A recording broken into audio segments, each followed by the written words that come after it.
One of my favorite memes says, "My hobby is driving my kids around to their hobbies." And if you're a mom like me, you spend an incredible amount of time driving around in your car. And chances are you've probably had more than one occasion where you've thought to yourself, "Oh, I wish I brought the dry cleaning. I'm going to drive right by there on the way to soccer practice." Or, "Ugh, I wish I would have refilled my prescription because I'm going to the grocery store anyway." But even with a working memory that doesn't always remember what we need to do and a sense of time that often struggles with things that are happening in the future, there is a way that we can make the most of our time when we're out and about.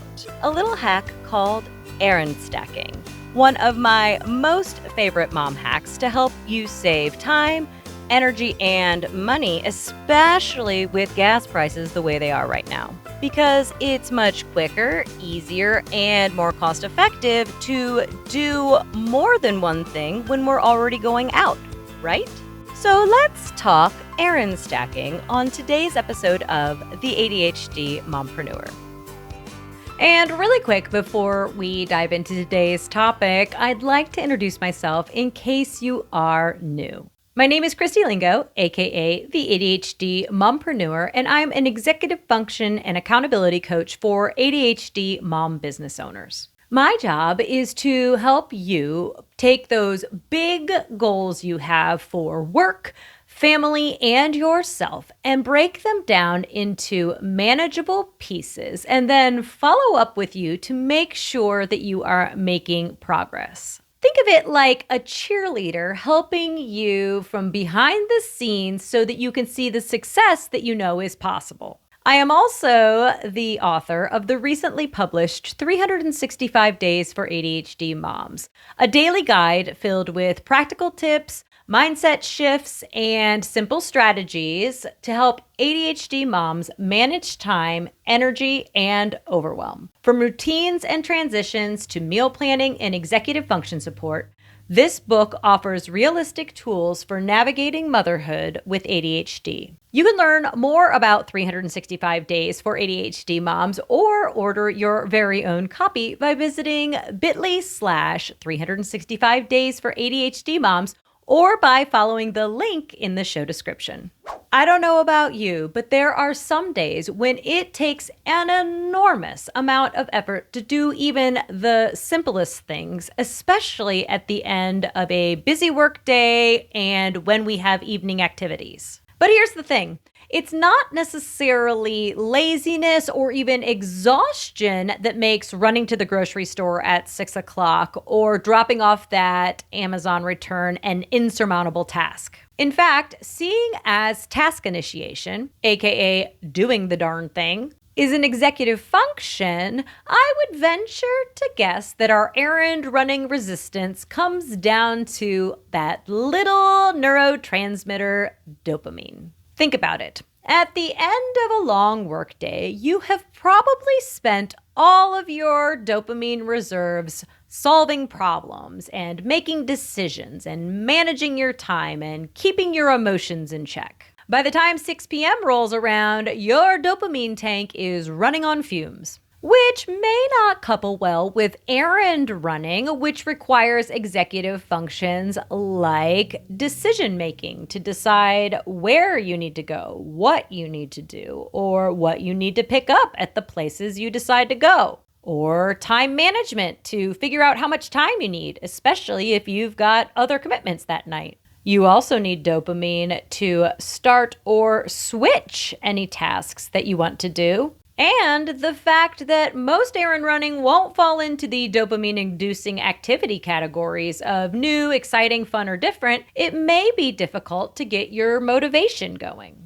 But even if we are experiencing ADHD executive function challenges in the evenings when it comes to running errands, there is a very good chance that most of us moms are going to have other commitments that take us outside the house at some point during the week. And typically, it is much easier for us to motivate our ADHD brains to go out, and it takes way less executive function energy if we have some other obligation or commitment that is making us leave the house. This is the magic of errand stacking, or batching your errands together in one intentional trip instead of scattering them throughout the week or making individual trips. You can save time because you are grouping several actions outside the house together at one time. You can reduce your mental load because you only have to fire up the executive function and motivate yourself to leave the house one time as opposed to for each individual errand.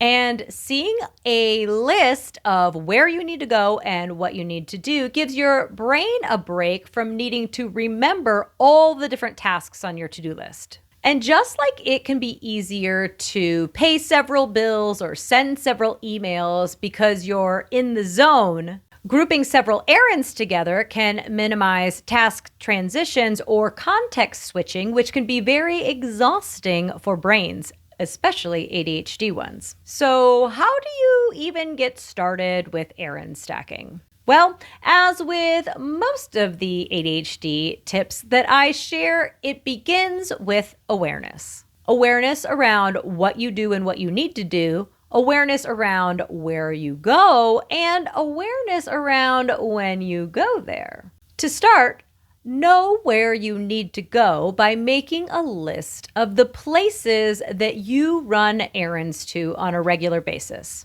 Think post office, library, grocery store, Amazon returns, etc. For example, a few years back, my husband bought me one of those water dispensers that takes 5-gallon jugs. It's about a third of the price for me to fill them up at a local grocery store than it is to have them delivered. So that is a task that I am doing on a regular basis. Unfortunately, none of the grocery stores that I can fill those jugs are near our house. But there is one that isn't too far from where my son's swimming practice happens. Which brings us to step number 2, know where you'll go. Make a list of places that you visit regularly, like your kid's school, your office, your church, the park where your kids have sports practice, or the house where they have trumpet lessons. Once you know where you go,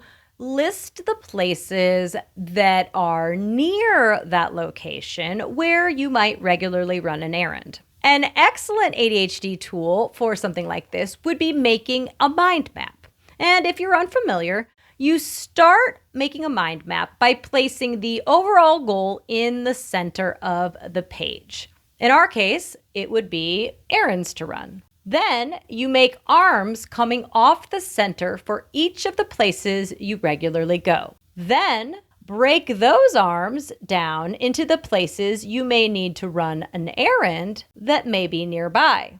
Because I know that the store where I can fill my water jugs is near where my son has swim practice, I can plan to bring those jugs along on the days that I need to drop him off for practice. Which leads us to our final errand stacking step, know your schedule. Because of ADHD time blindness, many tasks often slip our memory until it needs to be done right now, or when it's too late. The term ADHD time blindness was coined in 1997 by ADHD researcher Dr. Russell Barkley to describe the struggles with perceiving, tracking, and managing time. In a nutshell, us ADHDers find it difficult to plan future events because we struggle with anything that isn't happening right now. You might have heard people describe this as now versus not now thinking. Now meaning that it is happening immediately and it is urgent or very important. Or not now, which could be happening 3 days from now or 3 years from now, but none of that matters because if it isn't happening now, it's not registering for us. When we create an awareness around our schedule and what we would like to be doing, we take tasks and errands from being something that is not now, and we schedule them so they become something that is now. For instance, instead of putting off calling in a prescription refill because we don't need it now, we train our brains to call in the prescription refill for pickup on Thursday because we know on Thursday our kid has soccer practice and soccer practice is right by the pharmacy. In the past, we may wait until the bottle is empty to call it in. Then we might struggle with motivating ourselves to leave the house to go pick it up or finding the time in our busy schedule to actually go there. If we create an errand stacking plan, we will know that when we see soccer on the schedule, we will also be near the pharmacy. And if we notice we're running low, soccer practice night might be a great night to go ahead and pick up our prescription. Now, I realize this might sound a little complicated, and you might be thinking, I thought this was all about making my life easier, not more complicated. Which is why I highly recommend starting in the simplest way possible. Perhaps you just choose one area of town to develop an errand stacking plan, or you just choose one additional task when you go out. Pick up groceries while your daughter is at piano lessons. Drop off library books on your way to school pickup. Once this starts to feel more natural and habitual, you can start to add additional errands. The most important thing is to start bringing awareness to where you're going to be and when you're going to be there so that you can make the most of all your trips out. And before we wrap up today, I want to share just a couple additional errand running tips that I have for you. First, reduce friction by prepping ahead of time. Box up your Amazon returns the night before so you aren't rushing to do it while you're trying to run out the door. Or put donation bags in front of the door or in the back of your car so you don't forget to load them up. Next, don't overload the list, especially if you're working with limited time. Maybe keep to 1 or 2 additional errands, depending on what they are, until you start to get a better feel for how long things take. And remember, not all errands use equal amounts of executive function. You may want to build in extra time if your errand is going to involve things like making decisions. Because depositing a check in an ATM takes way less executive function than trying to figure out what to buy at the store for lunches and dinners for the rest of the week. And finally, keeping track of how long errands actually take can go a long way in helping you understand how long you might need to block for similar errands in the future. And what about you? Do you have any clever tricks for getting yourself out the door or motivating yourself to run errands when you just don't feel like it? I'd love to hear any suggestions or questions that you have. Be sure to let me know what you thought of today's episodes or if you have any questions in the comments. And while you're down there, hit the like, follow, or subscribe button so you don't miss any of my upcoming episodes, like next time, where I will be sharing some simple tips to help you organize your time and your schedule as the school year ends and summer break begins. So until then, keep making your ADHD journey part of your success story. If you're a business-owning mom with ADHD, you're going to need to grab my free, customizable essential checklists for ADHD mompreneurs by visiting bit.ly/checklists for ADHD mompreneurs or by following the link in the episode description. Do it now before you forget. Until next time,